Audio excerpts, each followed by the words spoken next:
तो छठ के खरने को तैयारी की जा रही। खरना क्योंकि आज दूसरे दिन महापर्व जो सूर्य उपासना का पर्व, उसके दूसरे दिन खरना पूजा की जाती है, खीर बनाई जाती है इस दौरान। और यहीं से आप कह सकते हैं कि प्रसाद जो बनाने की तैयारी, जो महाप्रसाद बनाया जाता है ठेकुआ, उसके बनाने की तैयारी भी शुरू हो जाती है। बाजार भी लगभग जो है वो तैयार हो जाते हैं, लोग जाके बाजार में खरीदारी करते हैं और कोशिश रहती है कि पूजा से पहले तमाम तैयारियां कर ली जाए, ताकि आखिरी समय में जब आप घाट पे जा रहे हो तो किसी चीज के लेकर भागदौड़ ना करनी पड़े। हम सीधे रुक करते हैं धनबाद का, जहां पर हमारे सहयोगी राजकुमार मौजूद है। राजकुमार से पहले हम जानते हैं यहाँ पर, क्योंकि आज खरना का दिन है, ऐसे में जो खीर बनाने की एक परंपरा है, एक जो विधि है, उसका पालन यहाँ पर हो रहा है। तो किस तरीके से ऐसे कोई जगह पर आप पहुंचे हुए जहां पर इस तरह से कोई तैयारी की जा रही है, जरा हम चाहेंगे नजारा आप दिखाएं दर्शकों को, और पूरी विधि व्यवस्था के साथ किस तरीके से इस खरना पूजा को संपन्न किया जाता है, वो विधि हम आपके जरिए दर्शकों तक पहुंचाना चाहेंगे। राजकुमार। पंकज, आपको बता दें कि धनबाद कोयलांचल में छठ का अत्यंत ही उल्लासमय माहौल है और अभी हम एक ऐसे घर में पहुंचे हैं जहां पे बहुत सारी महिलाएं एक साथ बैठकर छठ का जो खरना का प्रसाद है वो बना रही है, साथ में छठ का गीत भी गुनगुना रही है और पुरुष सदस्य जो है उसमें सहयोग कर रहे हैं और तमाम महिलाएं घरों में सामूहिक रूप से खरना का प्रसाद बना रही है। और जो मुख्य प्रसाद है वो चूंकि ऐसे जगह पर बनाया जा रहा है जहां पर हमारा कैमरा नहीं पहुंच सकता है, लेकिन यह जो प्रसाद है यह भी उसी से संबंधित प्रसाद है और ये प्रसाद भी जो तमाम लोग आएंगे इस घर में माता का दर्शन, इससे पहले जो छठ का जो खरना का प्रसाद लेने के लिए जो लोग आएंगे उन्हें भी यह प्रसाद दिया जाएगा। यह जो नियम है तमाम लोगों को अधिक से अधिक मात्रा में देने का जो किया जाता है। सामने में छठ व्रती है, उनसे हम सीधे बात करते हैं। आप बताइए कितने दिनों से छठ व्रत कर रही है और खरना आज की तरह से आप लोग क्या क्या तैयारी कर रही है खरना को लेकर? 15 साल से छठ कर रही हूँ, इसके पहले मेरी सासू माँ करती थी और बहुत दिन से मेरे हो रहा है, बहुत जन्म होते रहा है, हम लोग का परंपरा है। खरना की तैयारी किस तरह से करती है? हाँ, सुबह उठते हैं, नहाते हैं, फिर हैं, दूध लाते हैं, खीर बनाते हैं, रोटी बनाते हैं और सबको न्योता देते हैं यहाँ प्रसाद खाने के लिए। सबको बुलाते हैं, प्रेम से सब कोई खाते हैं। एक जगह सारा पूरा परिवार मेरे यहाँ आया है, जहाँ जहाँ से बाहर में बच्चे लोग भी रहते हैं, सब कोई आए हैं और इसी तरह से हम लोग छठ व्रत मनाते हैं। क्या कुछ यादें जुड़ी हैं, कुछ ऐसा आशीर्वाद छठी मैया से आपने मांगी हो जो पूरी हुई हो? बहुत कोई सब अभिलाषा पूरा हुआ है। हम लोग का परिवार फला फूला है छठी मैया का आशीर्वाद से। हाँ, यानी छठी मैया बरकत देती हैं। और भी महिलाएं हैं, उनसे भी बात करने का प्रयास करते हैं। आप बताइए किस तरह की यादें हैं छठी मैया से जुड़ी हुई? हम लोग की यादें छठी मैया से बहुत अच्छा, इस तरह को करने से साल भर का सब मनोकामना भी पूरी होती है। तो कितने से आप देख रही है अपने घर में छठ? हम तो अपने घर में बहुत दिन से देख रहे हैं। पहले बड़ी गोतनी करती है? हाँ, बड़ी जेठानी जब से आए तब से इस घर में छठ हो जाए। अच्छा, जब इनका शरीर थम जाएगा तब तो आप ही करेंगी? हाँ, वो तो होता है। हाँ हाँ, थक जाएगा तो जो है तो परंपरा चलता ही रहेगा ना घर में। आप बताइए किस तरह की यादें जुड़ी हैं छठ से जुड़ी आपकी? बाबू इधर आइए आप थोड़ा सा। किस तरह की छठ को कब से आप घर में देख रही हैं? जब से हम होश संभाले अपना, तब से हमारे घर में छठ का पर्व मनाया जाता है और काफी परंपरा के साथ, काफी रीति रिवाज, काफी शुद्धता के साथ मनाया जाता है। हम लोग कहीं भी रहते हैं लेकिन छठ में कंपलसरी यहाँ पे आना हम लोग को रहता है, क्योंकि ये हम लोग का एक जो फेस्टिवल है वो हम लोग मिस नहीं करना चाहते। कहीं बाहर रहते तो यहाँ का हमेशा याद आता है, छठ हम लोग मिस नहीं कर सकते। इतना जुड़ा हुआ पर्व, हम लोग इससे इतने कनेक्टेड हैं। तो बहुत सारी छठ व्रती है, इनसे एक गीत करेंगे। इधर घूमिए, चलिए शुरू कीजिए। हम इधर आ जाते हैं, इधर आइए, चलिए शुरू कीजिए। घूमिए इधर जल्दी कीजिए। राजकुमार। हाँ कहिए ना, कहिए। हाँ जी राजकुमार, जिस तरीके से छठ व्रत की तैयारी यहाँ पर की जा रही, खरना पूजा की तैयारी की जा रही है और जो महाप्रसाद जिसे ठेकुआ कहते हैं उसके निर्माण की यहाँ पे तैयारी की जा रही है, उसको बनाया जा रहा है। यहाँ पर कहा यह जाता है कि छठ माता का आह्वान किया जाता है। जब आप छठ व्रत को करते हैं तो छठ माता का आह्वान करते हैं अपने गीतों के जरिए, क्योंकि हम कहते भी हैं कि लोक आस्था का पर्व है ये, तो लोक गीतों के बगैर इस छठ को आखिर हम इसको अधूरा मानते हैं और जब तक संपन्न नहीं हो पाता इसको, जब तक पूर्ण हम नहीं मानते, जब तक कि छठ माता को आह्वान करते हुए कोई गीत यहाँ पे ना गुनगुनाए जाए। और तो क्या ये महिलाओं के जरिए हम कुछ गीत सुन सकते हैं जिसमें छठ माता का आह्वान किया गया हो, भगवान सूर्य की उसमें उपासना की जा रही है, आराधना की जा रही है, ऐसे कोई गीत हम चाहेंगे कि वो सुनाएं। काचाही बासा के बाहंगिया, बाहंगी लाचा कही ताजा, बाहंगी लाचा कही ताजा, होवा नाराजुआ साई बेगारी बांगी घाटे पहुँच बांगी घाटे पहुँच होवा न सुनीला सही बेगरिया बांगी घाटे पहुँच बांगी घाटे पहुँच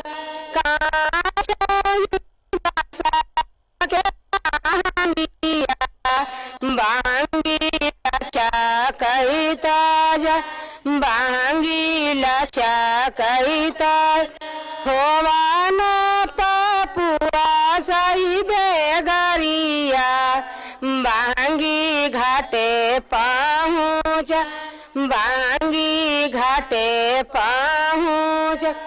आपका नाम धर्म? बिल्कुल, तो यही जो गीत है कहीं न कहीं अपने आप में यह बताता है कि छठ व्रत अपने आप में अत्यंत ही महत्वपूर्ण है और इस लोकगीत के बिना छठ की परिकल्पना ही हम नहीं करते।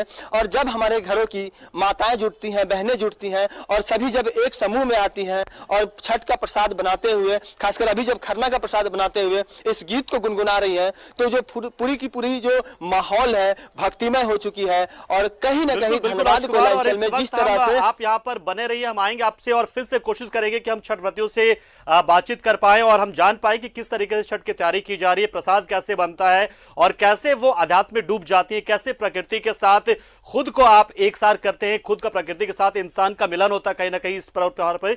हम शाहनवाज का रुख करते हैं जो इस वक्त रांची में मौजूद है कांके में, और कांके में क्या स्थिति है वो तस्वीरें भी हम उनके जरिए जानेंगे। क्या कांके में शाहनवाज जिस तरीके से पहले गाइडलाइन आया था अब तो वो बातें पीछे छूट चुकी हैं, अब जो है लोग यहां पर पूजा करने पहुंचेंगे, ये बात तय हो चुका है। तो क्या ऐसे लोग भी आपका सामना हुआ जो लोग चाहते हैं कि गाइडलाइन जो है वो सरकार बनाए रखती और जो लोग हैं वो अपने घरों में सुरक्षा मानकों का पालन करते हुए अपने घर पर छठ बनाए, तो क्या ऐसे लोगों की संख्या राजधानी रांची में ठीक ठाक है क्या? हाँ बिल्कुल, बहुत सारे ऐसे लोग मिले हैं जो गाइडलाइंस को बहुत सही मानते हैं और कहते हैं कि गाइडलाइंस तो केंद्र सरकार का गाइडलाइंस और केंद्र सरकार ही नहीं है तो नीड ऑफ द आवर है, इसलिए हम तो घाट पे छठ बनाने नहीं जाएंगे। हम अपने घरों में ही, बहुत सारे लोग जो अपने अपने घरों में, अगर किसी के घर में उतनी जगह नहीं है तो पड़ोसी के घर में, पड़ोसी के छत पर। और आपको मैं बताऊं कि बाज़ार में ये छोटा वाला एक छोटा सा टब खरीदने का एक इतना ज़बरदस्त होड़ मची है कि वो आउट ऑफ स्टॉक हो गया है। और एक छोटा सा जो 150 में भी कभी मिला करता था, आज उसकी कीमत 1200-1500 तक पहुंच गई है। आप समझ सकते हैं कि लोग घरों में ही छठ बनाना प्रीफर कर रहे हैं अभी भी, इन हालात में भी। बाकी जो कुछ हुआ सब राजनीति थी और इसके बारे में यहाँ पे डिस्कस करने से वक्त खराब होगा हमारा। हम आपको खूबसूरत नजारों के बीच लिए चलते हैं। छठ पर्व क्या है, हम प्रकृति से कितने नजदीक हो जाते हैं। जी, कांके में जो छठ तैयारियों का आलम क्या है, मैं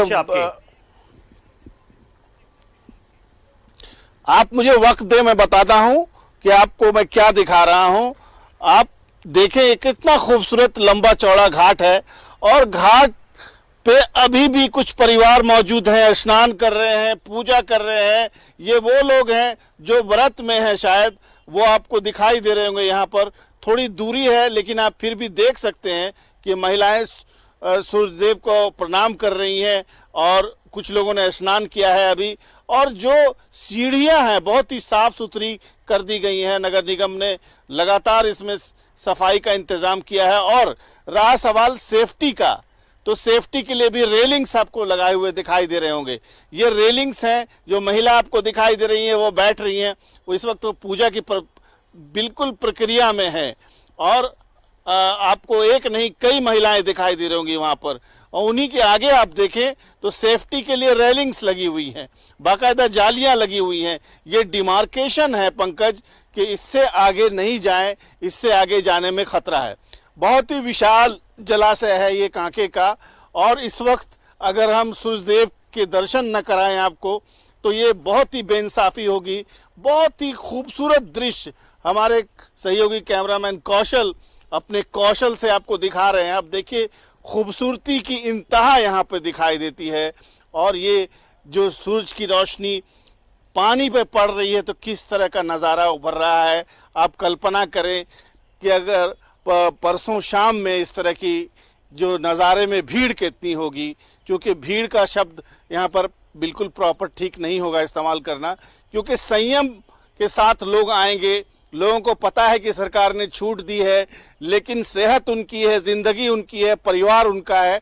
अगर वो यहाँ पर कोई इन्फेक्शन लेकर के अपने घर जाते हैं तो ये ठीक नहीं होगा। लिहाजा यहाँ पर जो लोग भी आएंगे और उन्होंने आकर के अपनी अपनी छठ घाट की बाकायदा डिमार्केशन भी कर दी है, बाकायदा कुछ नंबर्स लिखे हुए हैं, और इसको देख करके लगता है कि कोई 1 इंच भी जगह खाली नहीं बची है। अब यहाँ पर कांके डैम में बहुत विशाल जलाशय है। एक तरफ से अगर आप इन करें तो 1 किलोमीटर तक आपको जगह ही जगह है, कहीं पर भी आप छठ कर सकते हैं। लेकिन फिर भी कोविड पीरियड की मैं बात नहीं कर रहा, पिछले साल की मैं बात कर रहा हूँ। मैं यहाँ पर आया था, यहाँ पर तिल रखने की जगह नहीं थी। यहाँ तक कि इस बड़े जलाशय में मैंने नाव से भी भ्रमण किया है। चप्पे चप्पे की निगरानी करते हैं यहाँ पर जो जवान होते हैं एनडीआरएफ के, कोई किसी तरह की दुर्घटना ना हो, बहुत अच्छा इंतज़ाम यहाँ पर होता है और नज़ारा भी बेहद खूबसूरत होता है। आप देखें, बहुत सारी बोट्स यहाँ पर आपको दिखाई देंगी जिसमें बाकायदा एनडीआरएफ के जवान सेफ्टी बेल्ट लेकर के चलते हैं। स्पीड बोट्स भी होती हैं जो अगर कहीं से किसी के डूबने की कोई बात आती है तो सीधे वहाँ तक तुरंत कुछ मिनटों में पहुँच जाते हैं, उसको बचा लेते हैं। बहरहाल ये जो छठ है ज़ाब्ते का, सेल्फ कंट्रोल का पर्व है। मैं इतना जानता हूँ छठ के बारे में कि छठ में साफ सफाई और पाकीज़गी, जिसको कहते हैं हम लोग उर्दू में पाकीज़गी, उसको बरतते हुए मैंने देखा है। और यहाँ तक कि कुछ छठ के गीत भी अगर आप याद करें कि सूगा यानी तोते को उड़ा रही हैं कि अगर तुम छू दोगे तो छठ का प्रसाद जो है वो अपवित्र हो जाएगा। आप समझ सकते हैं कि चिड़िया तक को छूने की इजाज़त नहीं है। ये पूजन सामग्री होती है और ये एक सामाजिक पूरा का पूरा चेन ऑफ बिजनेस है जुड़ा हुआ छठ के साथ। ये इसका बहुत ही खूबसूरत पहलू है। बिल्कुल शहरवाज, कहा भी जाता है कि प्रकृति से जुड़ी ये पूजा जिसमें आप प्रकृति के बीच रहते हैं, प्राकृतिक संसाधनों का इस्तेमाल करते हो, प्रकृति की पूजा आप करते हैं। जिस जगह की बात आपने की और जैसा आपने कहा, आपने दिखाया भी बहुत खूबसूरती से यहाँ पे दिखाया कि किस तरीके से भगवान सूर्य अभी से दिख रहे हैं और अपने पूरी लालिमा बिखेरते नजर आ रहे हैं इस पूरे डैम पर। कांके डैम में जो एंट्री होगी जो श्रद्धालुओं की या छठ व्रतियों की, वो किस तरीके से होगी? क्या उसको लेकर भी कोई खास व्यवस्था यहाँ पर की गई है या आम तरीके जो लोग हैं वो किसी भी तरीके से यहाँ पे घुस पाएंगे या कुछ खास व्यवस्था उनके लिए? देखिए, स्टॉल्स लगाने की मनाही है, माइकिंग करने की मनाही है और एक साथ कई लोगों के चलने में मनाही है। इसलिए आज जब मैं यहाँ पे आ रहा था तो मुझे किसी प्रकार की कोई सजावट और कोई तैयारी दिखाई नहीं दी, क्योंकि लोग ये मान करके चल रहे थे कि इजाज़त मिल गई है, लेकिन एक नियम कायदे के साथ मिली है। कंट्रोल के साथ आपको अंदर जाना है, मास्क पहनना है, सैनिटाइज़र का इंतज़ाम साथ में रखना है और कोई भी ऐसी क्रिया नहीं करनी है जिसको भीड़ का रूप दे दिया जाए या भीड़ का इकट्ठा हो जाए। जितना कोशिश कर सकते हैं अपने आप को बचा के रखने की वो लोग करेंगे। लिहाजा न साज सज्जा है, ना ही कोई लाइटिंग है, ना ही कोई माइकिंग है, सिर्फ है तो पुलिस का इंतज़ाम। जैसा कि आज कहा भी है, डीजीपी साहब से मैंने पूछा था कि आखिर क्या इंतज़ाम है, उन्होंने कहा कि ऐसा कोई खतरे वाला त्यौहार तो ये है नहीं, इसलिए बहुत ज़्यादा कोई पुलिस बल नहीं, लेकिन फिर भी घाटों पे आने जाने वाले रास्तों पे और कहीं सड़कों पे जाम न लगे, घाटों की ओर जाने वाली सड़कों पर वहाँ पर पुलिस बल तैनात की जाएंगे। तो कुल मिला के संकेत साफ है कि बहुत ज़्यादा लोग खुद ही नहीं आएंगे घाट पर, इसीलिए घाट पे कोई बहुत ज़्यादा भीड़ भाड़ नहीं जुटने वाली है। और जहाँ तक छठ कमेटियों की बात है तो लोग बहुत सेवा भाव से अपना हर साल ड्यूटी को अंजाम देते हैं। हालांकि वो बहुत कुछ ऐसा करते हैं, गंगा जल तक उपलब्ध कराते हैं रांची जैसे शहर में जहाँ से गंगा बहुत दूर है, और बहुत सारे लोगों को जिनको फल उपलब्ध नहीं है उनको फल उपलब्ध कराते हैं। बहुत सारे ऐसे चीज़ें जो पूजन सामग्री भी लाते हैं। अभी मैंने देखा कि सैनिटाइज़र लोग बांट रहे थे फिर से एक बार छठ के पर्व पर। तो एक बहुत ही सहयोग, परस्पर सहयोग का से मनाया जाने वाला त्योहार है, समरसता का त्योहार है, परिवार लोग के हैं और साथ में जो प्रकृति है, परंपरा और अध्यात्म एक साथ उसका समावेश होता है और इसलिए छठ पर्व बहुत खास माना जाता है।